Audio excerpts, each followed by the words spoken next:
लेकिन पाकिस्तान ने ये जो किया है उसकी थू भी हो रही है, और तालिबान जो करेगा वो तो आगे आपको बताऊंगा। पाठशाला में अब अगला चैप्टर, बौखलाए ट्रंप ने ईरान में लारिजानी को क्यों मार दिया, अब युद्ध रुकेगा या और ज्यादा बम बरसेंगे। ईरान तो अब ट्रंप का खुला मजाक उड़ा रहा है, उधर ट्रंप की टीम में इस्तीफे क्यों होने लगे, ट्रंप निपटने वाले हैं क्या। ईरान पर अमेरिका के सबसे घातक हमले के बीच ट्रंप ने क्या कह दिया कि पूरी दुनिया में चींचा-लेदर हो रही। ईरान अमेरिका वॉर की सबसे लेटेस्ट तस्वीरों और अटैक्स की पूरी जानकारी देने वाला चैप्टर अब खोल रहा हूं। ईरान युद्ध से डोनाल्ड ट्रंप की जो चींचा-लेदर हो गई है उसमें ट्रंप का दिमाग फिर से घूम गया। जब ये बातें हो रही हैं कि ट्रंप ने सब कुछ करके देख लिया, अभी तक युद्ध से कुछ हासिल तो हो नहीं रहा, जब यह कहा जा रहा था कि ट्रंप जैसे तैसे युद्ध से निकलना चाहते हैं, ट्रंप के ऊपर भयंकर प्रेशर आ गया है, तभी ईरान युद्ध में एक नया मोड़ आ गया। आप देखिए कि इजराइल ने दावा किया कि ईरान के रक्षा प्रमुख को मार गिराया है, साथ ही IRGC का बासिज फोर्स कमांडर को भी मार गिराया गया है। ये दोनों ईरान की टॉप लीडरशिप के साथ मिलकर काम करते थे और ये दोनों ही ईरान के ताकतवर राजनीतिक और सैन्य अधिकारी हैं। इजराइल ने कहा है कि वो नए सुप्रीम लीडर को भी नहीं छोड़ेगा। इजराइल ने ईरान के national security chief Ali Larijani को मार डाला। लारिजानी वही शख्स हैं जो कुछ दिन पहले ये आपको ईरान की सड़कों पर निकलकर चैलेंज करते दिख रहे थे, जो मैंने कहा था पीछे धमाका हो रहा था और लारिजानी चल रहे थे। लेकिन लारिजानी को इजराइल ने वैसे ही मारा जैसे अली खामनेई को मारा था। अली खामनेई के बाद ईरान को असल में लारिजानी ही चला रहे थे कहा जा रहा है। लेकिन अली खामनेई के मारे जाने के 2 हफ्ते बाद फिर से ईरान की लीडरशिप को टारगेट करना, अली लारिजानी को मार देना, क्या ट्रंप की ये बौखलाहट जो है उनसे नए कांड करवा रही है? और क्या इससे युद्ध रुक जाएगा या और भड़क जाएगा? ईरान अब क्या कह रहा है, क्या धमकी दे रहा है, आपको बताऊंगा। उधर ट्रंप की कैसे चींचा-लेदर बढ़ती जा रही है। अमेरिका में प्रेशर लगातार उन पर बढ़ रहा है। खुद ट्रंप की टीम के लोग अब इस्तीफा दे रहे हैं और ट्रंप को एक्सपोज कर रहे हैं। ट्रंप की टीम में किसने ईरान युद्ध का विरोध करते हुए इस्तीफा दे दिया, कैसे ईरान पर बम गिराते गिराते डोनाल्ड ट्रंप के ऊपर ही धमाके होने लगे, अमेरिका में कैसे महंगाई का बम फट गया है, यह सब बताऊं उससे पहले ईरान युद्ध को लेकर अब ट्रंप का कैसे खुला मजाक उड़ने लगा है, इस्तीफा देकर कौन कौन ट्रंप की टीम से भागने लगा है, यह सब आपको बताऊं। उससे पहले ट्रंप ने जो नया कांड किया है उसके बारे में बात करना जरूरी है, क्योंकि इस नए कांड ने ईरान अमेरिका के युद्ध में नया ट्विस्ट ला दिया है। ट्रंप जहां युद्ध को लेकर फंसे हुए हैं, वहीं इजराइल ने कुछ ऐसा कर दिया जिससे यह युद्ध और भड़क गया है। इजराइल ने बड़ा दावा किया है कि उसने ईरान के रक्षा प्रमुख अली लारिजानी को एक एयर स्ट्राइक में मार गिराया है। अली लारिजानी ईरान के ताकतवर लोगों में से एक माने जाते हैं, जिनकी फोटो अभी आप देख रहे हैं। लारिजानी ईरान के सुप्रीम लीडर मुस्तफा खामनेई के सलाहकार भी हैं। अली लारिजानी पिछले शुक्रवार को तेहरान की सड़कों पर खुलेआम घूमते हुए दिखाई दिए थे। लारिजानी इजराइल के निशाने पर काफी समय से थे। अली लारिजानी ईरान की टॉप लीडरशिप के बेहद करीबी थे। अगर इजराइल का दावा सही है कि लारिजानी मारे गए हैं तो यह ईरान के लिए बड़ा झटका है, क्योंकि अली खामनेई के मारे जाने के बाद अली लारिजानी ही ईरान के शासन को संभाल रहे थे। अली लारिजानी ने इजराइल और अमेरिका के खिलाफ हमलों की रणनीति बनाई। अली लारिजानी ईरान की सुप्रीम नेशनल सिक्योरिटी काउंसिल के सेक्रेटरी थे। ईरान की टॉप लीडरशिप में सबसे वरिष्ठ और प्रभावी नेता उनको माना जाता था। ईरान ने अली लारिजानी के मारे जाने की पुष्टि नहीं की। वहीं लारिजानी के सोशल मीडिया हैंडल से एक मैसेज शेयर किया गया। यह मैसेज हैंड रिटन है और कहा जा रहा है कि इसे लारिजानी ने ही लिखा था। इस मैसेज में लारिजानी ने युद्ध में मारे गए लोगों को देश के लिए शहादत का हिस्सा बताया। लेकिन इजराइल खुलकर यह दावा कर रहा है कि लारिजानी को मार दिया गया है। खुद प्रधानमंत्री नेतन्याहू ने इसके बारे में सामने आकर बताया। अली लारिजानी के साथ इजराइल ने ईरान को एक और झटका दिया। इजराइल ने दावा किया है कि उसने ईरान की बासिज फोर्स के कमांडर गुलाम रेजा सुलेमानी को भी मार गिराया है। सुलेमानी बासिज फोर्स के एक कैंप में थे जब उन पर हमला किया गया। आईडीएफ के मुताबिक बासिज फोर्स ने यह कैंप लगातार हो रहे हमलों के बाद बनाया था। आईएफडी का कहना है कि इस हमले में बासिज के उप कमांडर और फोर्स के कई टॉप अधिकारी भी मारे गए। कहा जा रहा है कि गुलाम रेजा सुलेमानी 1982 में आईआरजीसी में शामिल हुए। आईआरजीसी की घरेलू सुरक्षा वाली बासिज यूनिट के प्रमुख थे। बासिज फोर्स आंतरिक सुरक्षा, मोरल पुलिसिंग का काम करती थी और विरोध प्रदर्शन को दबाने और धार्मिक कार्यक्रमों की देखरेख करती थी। 2019 में ईरान के विरोध प्रदर्शन को कुचलने में सुलेमानी का बड़ा रोल था। इसके बाद ही अमेरिका और ईयू ने सुलेमानी पर बैन लगा दिया था। एक ही दिन में ईरान के 2 बड़े लीडर मारे जाने की बात चल रही है। अली लारिजानी जो ईरान के पावर कॉरिडोर में एक बड़ा नाम थे। मुस्तफा खामनेई को सुप्रीम लीडर बनाने में लारिजानी का बड़ा रोल था। दूसरी तरफ आईआरजीसी की घरेलू सुरक्षा यूनिट बासिज के कमांडर सुलेमानी के जान से मारे जाने की आंतरिक सुरक्षा कमजोर हो सकती है। क्या ईरान की टॉप लीडरशिप को इसलिए खत्म किया जा रहा है जिससे युद्ध को जल्दी खत्म किया जा सके? क्योंकि ट्रंप भले बार बार दावा कर रहे हैं कि ईरान का युद्ध खत्म हो गया, ईरान खत्म हो गया, वहां कोई बचा ही नहीं है, फिर भी ईरान लड़ता चला जा रहा है, पलटवार कर रहा है। क्या युद्ध से निकलने के लिए ईरान की सत्ता को निशाना बनाया जा रहा है? सो युद्ध जल्द खत्म हो जाएगा। ट्रंप ये बात तो कई दिन से कह रहे हैं, उनके ये कहते कहते युद्ध खत्म ही नहीं हो रहा। ट्रंप युद्ध खत्म होने को लेकर कुछ भी पुख्ता नहीं कह पा रहे। दूसरी तरफ ईरान है जो ट्रंप और नेतन्याहू को लगातार चुनौती दे रहा है। ईरान की सेना तो खुलकर ट्रंप और नेतन्याहू का मजाक बना रही। ईरान की सेना ने कहा है कि जंग सोशल मीडिया पर नहीं, युद्ध के मैदान पर जीती जाती है, वो मैदान जहां अमेरिकी सेना घुसने की हिम्मत नहीं कर पा रही। मतलब ललकार रहा ईरान कि आओ ना भाई, आओ, अपना सैनिक लेके आओ यहां। ट्रंप को युद्ध का नाम एपिक फ्यूरी से बदलकर एपिक फियर कर देना चाहिए, ये तक ईरान कह रहा है। ईरान की सेना कह रही है कि ट्रंप की हिम्मत नहीं है कि वो अमेरिकी फौज को ईरान भेज सके, और इसलिए ऑपरेशन एपिक फ्यूरी को बदलकर एपिक फियर नाम दे दो, ये तुम्हारा डर दिखाता है। सुनिए कैसे ईरान। एक बात तो साफ दिख रही है कि ईरान की पूरी लीडरशिप को भी ट्रंप खत्म कर देना तो ईरान सरेंडर के मूड में है ही नहीं। और मैंने आपको डे 1 से कहा था कि ईरान इस मूड में चल रहा है कि तुम मारने ही वाले हो ना, मारो, हम तुमको मारते मारते मरेंगे। और इसलिए जितना अमेरिका ईरान को डैमेज नहीं कर पा रहा, भाई आप फिजिकली डैमेज कर रहे हो कि भाई इधर बम फोड़ दिया, उधर बम फोड़ दिया, ये कर दिया, वो कर दिया। ईरान आपको साइकोलॉजिकली डैमेज कर रहा है। दुनिया भर में अमेरिका का रुतबा कितना कम हो चुका है आप सोच रहे हैं? जितना शेयर मार्केट नहीं गिरा है, उससे ज्यादा ट्रंप की इज्जत गिर के नीचे आ चुकी है। अमेरिका की क्रेडिबिलिटी गिर के नीचे आ चुकी है। कोई ट्रंप पे भरोसा नहीं कर रहा, कोई अमेरिका को भाव नहीं दे रहा। ईरान ने वो कर दिया जो कोई नहीं कर पाया था बॉस।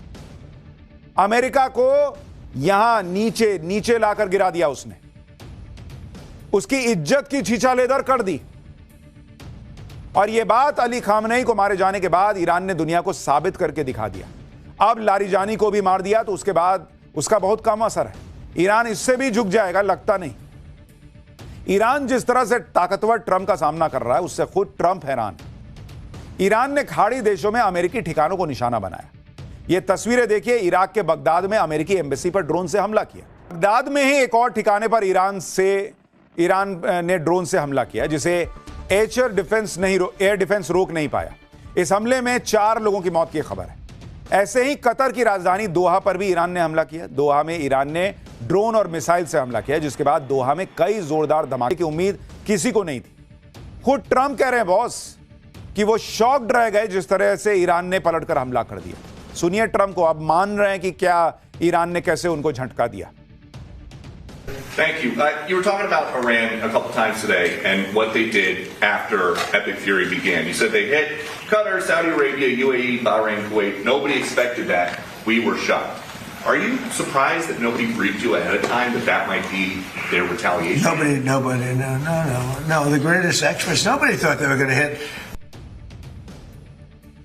आप देख रहे हैं ट्रंप आज इतने दिन के युद्ध के बाद मान रहे हैं कि किसी ने सोचा नहीं था कि ईरान पलट के ऐसा मारेगा। और यही बात हमने आपको पाठशाला में डे 1 कही थी कि ये आदमी घुस तो गया, इनका देश घुस तो गया, लेकिन ये इतने एरोगेंस में थे कि इनके पास कोई प्लान बी था ही नहीं, क्योंकि इन्होंने सोचा ही नहीं था कि ईरान ऐसे पलट के मार सकता है। ये तो माने बैठे थे कि हम जाएंगे, खामनेई को मारेंगे, 3 दिन में सब लपेट कर निकल लेंगे। ईरान के खिलाफ युद्ध शुरू करके ट्रंप कैसे फंस गए, ये उनकी बातों से पता चल रहा है। ट्रंप कभी कहते हैं कि ईरान को तबाह कर दिया, कभी कहते हैं कि ईरान के खिलाफ किसी की मदद की जरूरत नहीं है, फिर कहते हैं कि ईरान युद्ध में बाकी के देश हमारी मदद क्यों नहीं कर रहे, कभी कहते हैं कि हम तो युद्ध जीत चुके हैं, फिर कहते हैं कि युद्ध कब खत्म होगा ये पता नहीं, कभी ईरान को गाली देने लगते हैं कि अब ईरान की खैर नहीं, अब कह रहे हैं कि ईरान के लोग तो स्मार्ट होते हैं, उनका आईक्यू लेवल बहुत ज्यादा होता है। भाई डोनाल्ड ट्रंप को दवा की जरूरत है, मैं आपको बता रहा हूं, किसी डॉक्टर को दिखाएं। इनका तार का कनेक्शन छूट रहा है, मुझे लग रहा है। सटता है तो कुछ बोलते हैं, छूटता है तो कुछ बोलते हैं। अब देखिए कैसे ईरान की तारीफ कर रहे हैं, आपको खुद लगेगा कि क्या आदमी है बॉस ये। And I'm dealing with very smart players. These are smart people. They don't get there. You know, when you deal with some of these people, you're dealing with high level intellect, very high IQ people. These are not Jasmine Crockett and her group. These are smart people. These are really smart people, and violent people, and vicious people, and some very nice people. अब आप सोचिए कि Iran की इतनी तारीफ कि बहुत high IQ वाले लोग हैं, बहुत शातिर लोग हैं, बड़े बड़े एक्सपर्ट ने नहीं सोचा था कि ये हमला कर देंगे पलट के। आज इतने दिन बाद ट्रंप की हनक कम क्यों हो गई? सनक तो कम नहीं हो रही, लेकिन हनक कम हो गई है। भाई साहब थोड़ा लेवल पर आकर ईरान की तारीफ कर रहे हैं। क्यों? सोचें, ताकि वो दुनिया को यह बता सकें कि अमेरिका जो है ना वो ऐसे ही नहीं फंसा है, सामने वाला बड़ा इतना इंटेलेक्ट और इतना कमाल का निकल गया कि ऐसी टक्कर हो गई। मतलब अपनी बेइज्जती को छुपाने के लिए वो ईरान की तारीफ कर रहे हैं। ये मत सोचिए कि उनका दिल बदल गया है। वो दुनिया को यह बताना चाहते हैं कि अमेरिका इतना मार इसलिए खा रहा है क्योंकि सामने वाला कमाल का है। अपनी बेइज्जती छुपाने के लिए वो ईरान की तारीफ कर रहे हैं, वरना इस आदमी के मुंह से तारीफ निकले। दुनिया को घुमाइएगा, हमको ना घुमाइए, हमको सब आपका पैतरा समझ में आता है। ईरान पर हमला करके ट्रंप अमेरिका में भी गिर गए। वहां उनके ईरान वॉर को बहुत कम सपोर्ट मिल रहा है। वहां सबको लग रहा है कि ट्रंप ने युद्ध में फंसा दिया है। अब तो ट्रंप की टीम में फूट पड़ गई है, ट्रंप की टीम से इस्तीफे होने लगे। ईरान पर हमला करने के फैसले के विरोध में अमेरिका में आवाजें उठने लगी हैं। डोनाल्ड ट्रंप के मनमाने फैसलों से उनकी ही टीम के लोग परेशान हैं। आप देखिए कि अमेरिका के नेशनल काउंटर टेररिज्म सेंटर के डायरेक्टर जो केंट ने इस्तीफा दे दिया। जो केंट ने कहा कि वो ईरान में चल रहे युद्ध का समर्थन नहीं कर सकते। ईरान से अमेरिका को कोई तत्काल खतरा था ही नहीं। अब यह साफ है कि हमने ये युद्ध इजराइल और उसके पावरफुल अमेरिकी समर्थकों के दबाव में शुरू किया है। अब समय आ गया है कि आप यानी ट्रंप ये सोचें कि हम ईरान में कर क्या रहे हैं और किसके लिए कर रहे हैं। यानी ट्रंप की टीम में बड़े बड़े ओहदों पे बैठे हुए लोग इस्तीफा दे रहे हैं, खुलकर ट्रंप को एक्सपोज कर रहे हैं कि झूठे घुस गए यार तुम युद्ध में और सबको फंसा दिया। ईरान के खिलाफ युद्ध की जरूरत थी नहीं, ये ट्रंप के लोग कह रहे हैं और ट्रंप को नसीहत दे रहे हैं कि भाई अभी भी युद्ध रोक दो, निकल आओ। लेकिन ट्रंप तो ट्रंप है बॉस। अब कह रहे हैं कि उन्होंने अमेरिका के एक पूर्व राष्ट्रपति से बात की। पूर्व राष्ट्रपति ने कहा कि जो काम वो नहीं कर पाए वो काम ट्रंप ने कर दिया। सुनिए ट्रंप को। I've spoken to a certain president who I like, actually, a past president, former president. He said, I wish I did it. I wish I did, but they didn't do it. I'm doing it. Yeah. Which president? I can't tell you that. I don't want to embarrass him. It would be very bad for his career, even though he's got no career left. कह रहे हैं कि मैं नाम नहीं बताना चाहता, उसको शर्मिंदा नहीं करना चाहता। भर दुनिया को खुले में बेइज्जत करने वाला आदमी, इनको चिंता हो रही कि किसी की को शर्मिंदगी झेलनी पड़ जाएगी अगर ये नाम बता देंगे। सीधा बोलिए ना भाई कि स्टोरी बना रहा है। ईरान युद्ध को लेकर अपनी तारीफ खुद ही करने वाले ट्रंप के इस बयान को लेकर लोग कह रहे हैं कि अमेरिका में 4 ही तो पूर्व राष्ट्रपति अभी जिंदा हैं और इनमें से सबने मना कर दिया कि उनकी ईरान वॉर को लेकर ट्रंप से हाल फिलहाल में कोई बात ही नहीं हुई। लोग कह रहे हैं कि क्या ट्रंप ने खुद से ही बात कर ली और कह दिया कि पूर्व राष्ट्रपति ने उनसे बात करके कहा कि ट्रंप ने ईरान युद्ध करके बहुत अच्छा किया है। ट्रंप की एक बात जो है ना वो बड़ी निराली है। वो 1 मिनट में अपने बयान बदल देते हैं। 1 मिनट ऐसे झाड़ देते हैं कि उनको कोई फर्क नहीं पड़ता। पब्लिक कहेगी झूठा झूठा झूठा, लो झाड़ दिया। ईरान का कोई इलाज ट्रंप को समझ में नहीं आ रहा है क्योंकि ईरान भी रुक नहीं रहा। ईरान ने अमेरिका और इजराइल को नई धमकी दी। ईरान ने क्लियर कट कह दिया कि हमारे हमलों का नया दौर तो अब शुरू हुआ है। अब अमेरिका और इजराइल पर खतरनाक हमले किए जाएंगे। ईरान इन हमलों के लिए वो हथियार निकाल रहा है जिनका इस्तेमाल उसने अभी तक नहीं किया था। मिडिल ईस्ट में अमेरिकी आर्मी के ठिकानों और इजराइल तक हमला करने वाली मिसाइलें ईरान के पास हैं। इनमें डांसिंग मिसाइल सेजिल भी शामिल है जिसे इजराइल और अमेरिका का एयर डिफेंस सिस्टम पकड़ नहीं पाता है। यानी ईरान भी झुकने को तैयार नहीं। लेकिन बॉस डोनाल्ड ट्रंप को जितना सनकना है सन के, उनके यहां महंगाई बढ़ रही है, बढ़ाएं। हमारी बस एक रिक्वेस्ट, आपके चक्कर में हम लोग फंस गए बॉस। पूरी दुनिया फंस गई है बॉस। मिडिल ईस्ट में भाई भारतीय भी फंस गए और वहां के लोग भी फंस गए जिनका ना लेना है एक ना देना दो। तो कहीं आप कोने में अपनी अकेले की लड़ाई लड़ रहे होते ना तो हमको फर्क नहीं पड़ता था। जाओ आपस में मरो मिटो, जो करना है करो। आपने पूरी दुनिया को फंसा दिया है बॉस।